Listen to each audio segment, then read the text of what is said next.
Hi friends, ಇವತ್ತು ನಾನು kitchen ಟಿಪ್ಸ್ನೊಂದಿಗೆ ಬಂದಿದ್ದೇನೆ. ನೋಡಿ, ಡೈಲಿ ನಾವು ಈ ಥರ ಹಾಲಿಗೆ ಒಂದು ಸ್ವಲ್ಪ ಅರಶಿನ ಪುಡಿಯನ್ನು ಹಾಕ್ಕೊಂಡು ಕುಡಿಯೋದ್ರಿಂದ ಆರೋಗ್ಯಕ್ಕೆ ತುಂಬಾ ಒಳ್ಳೆಯದು. ಇಮ್ಯುನಿಟಿನೂ ಜಾಸ್ತಿ ಆಗುತ್ತೆ ಅರಶಿನ ಪುಡಿ ಇರೋದ್ರಿಂದ. ಇದಕ್ಕೆ ನಾನು ಸಕ್ಕರೆನ ಹಾಕ್ಕೊಳ್ತಾ ಇಲ್ಲ. ಕೆಲವೊಬ್ಬರಿಗೆ ಸಕ್ಕರೆ ಹಾಕಿದ್ರೆ ಇಷ್ಟ, ಕೆಲವೊಬ್ಬರಿಗೆ ಸಕ್ಕರೆ ಹಾಕ್ತಾ ಇದ್ರೇ ಇಷ್ಟ.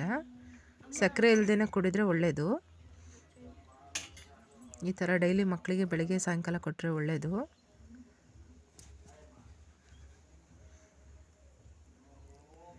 ನಮ್ಮ ಮನೆಯಲ್ಲಿ ಕರಿಬೇವು ಸೊಪ್ಪು ತುಂಬ ಇದೆ, ತುಂಬ ದಿನ ಇಡೋಕ್ಕಾಗಲ್ಲ ಅನ್ನೋರು ಕರಿಬೇವು ಸೊಪ್ಪನ್ನ ಈ ಥರ ಬಿಡಿಸ್ಕೊಂಡು ನೀರಲ್ಲಿ ಒಂದು 5-10 ನಿಮಿಷ ನೆನೆಸ್ಬಿಟ್ಟು ಚೆನ್ನಾಗಿ ತೊಳೆದು ಬಿಸಿಲಲ್ಲಿ ಒಂದು 2 ದಿನ ಒಣಗಿಸಿ ಇಟ್ಕೊಂಡ್ರೆ ನಾವು 1 ತಿಂಗಳ ತನಕನೂ ಕರಿಬೇವನ್ನ ಬಳಸ್ಬೋದು.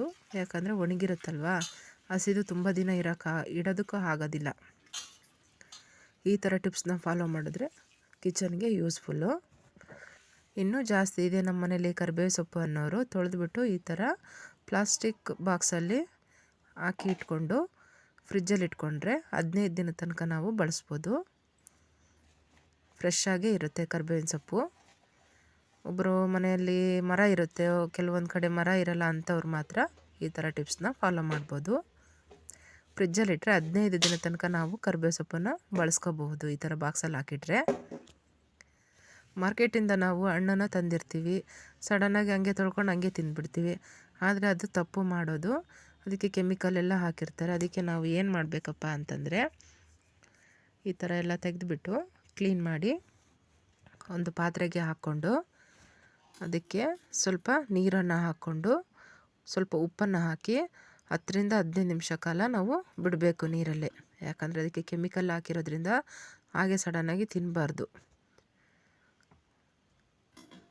ಒಂದು 10-15 ನಿಮಿಷ ಬಿಟ್ಟರೆ ಅದಕ್ಕೆ ಕೆಮಿಕಲ್ ಹಾಕಿರೋದೆಲ್ಲ ಉಪ್ಪು ಒಳ್ಳೆಯದು, ಉಪ್ಪು ಕೂಡ ಇರೋದು ತೆಗೆದು ಬಿಡುತ್ತೆಲ್ಲ.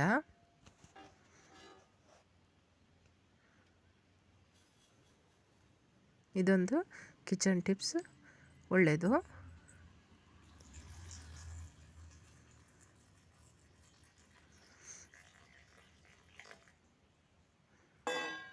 ಈ ಥರ ಮಾಡೋದ್ರಿಂದ ನಮ್ಮ ಆರೋಗ್ಯನೂ ಕೂಡ ಚೆನ್ನಾಗಿರುತ್ತೆ. ಯಾವುದೇ ಹಣ್ಣಾಗಲಿ, ಗ್ರೇಪ್ಸು ಈ ಥರ ಫ್ರೂಟ್ಸ್ ಎಲ್ಲ ತಂದರೆ ತೊಳೆದು ತಿನ್ನಬೇಕು. ಈ ಥರ ಉಪ್ಪನ್ನು ನೆನೆಸಿಟ್ಬಿಟ್ಟು ಯಾವುದನ್ನು ಉಪ್ಪಲ್ಲಿ ಹಾಕ್ಬೇಕು ಅದನ್ನು ಮಾತ್ರ ಉಪ್ಪಲ್ಲಿ ಹಾಕಿ ತೊಳೆದು ತಿನ್ನಬೇಕು. ಇನ್ನು ಮಿಕ್ಕಿದ್ದೆಲ್ಲ ನೀಟಾಗಿ ವಾಶ್ ಮಾಡ್ಕೊಂಡು ತಿಂದರೆ ಆಯಿತು.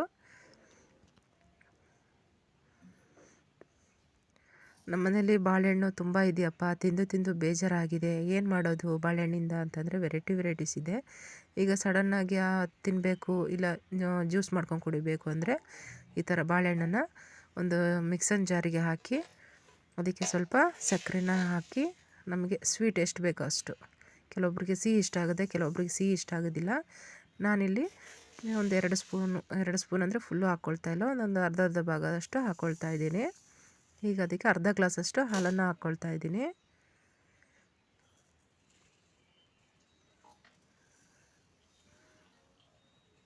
ಇದಿಷ್ಟನ್ನು ನಾನು ಮಿಕ್ಸಿಗೆ ಹಾಕ್ತೀನಿ. ಕ್ವಿಕ್ಕಾಗಿ ಈ ಥರ ಬನಾನಾ ಮಿಲ್ಕ್ ಶೇಕ್ ಮಾಡಿಕೊಂಡು ಮನೇಲಿ ಕುಡಿಬೋದು. ಮಕ್ಕಳಿಗೂ ಕೂಡ ಇಷ್ಟ ಆಗುತ್ತೆ. ಬಾಳೆಹಣ್ಣು ತಿಂದು ಬೇಜಾರಾಗಿರುತ್ತಲ್ವ, ಅಂಥವರು ಈ ಥರ ಮಾಡಿಕೊಂಡು ಕುಡಿಬೋದು. ಇದು ಒಂದು ಒಳ್ಳೆ ಕಿಚನ್ ಟಿಪ್ಸು. ಬಾಳೆಹಣ್ಣು ಬಿಸಾಕೋ ಬದಲು ಅಥವಾ ತಿಂದು ಬೇಜಾರಾಗಿದೆ ಅನ್ನೋರು ಈ ಥರ ಬನಾನಾ ಮಿಲ್ಕ್ ಶೇಕ್ನ ಮಾಡಿಕೊಂಡು ಕುಡಿಬೋದು. ಈ ಕಿಚನ್ ಟಿಪ್ಸು ನಿಮಗೆ ಇಷ್ಟ ಆದರೆ ಪ್ಲೀಸ್ ಲೈಕ್ ಒಂದು ಕೊಡಿ, ಸಬ್ಸ್ಕ್ರೈಬ್ ಮಾಡ್ಕೊಳ್ಳಿ ನನ್ನ ಚಾನಲ್ನ. ಆದಷ್ಟು ಶೇರ್ ಮಾಡಿ ವೀಡಿಯೋಸ್ನ.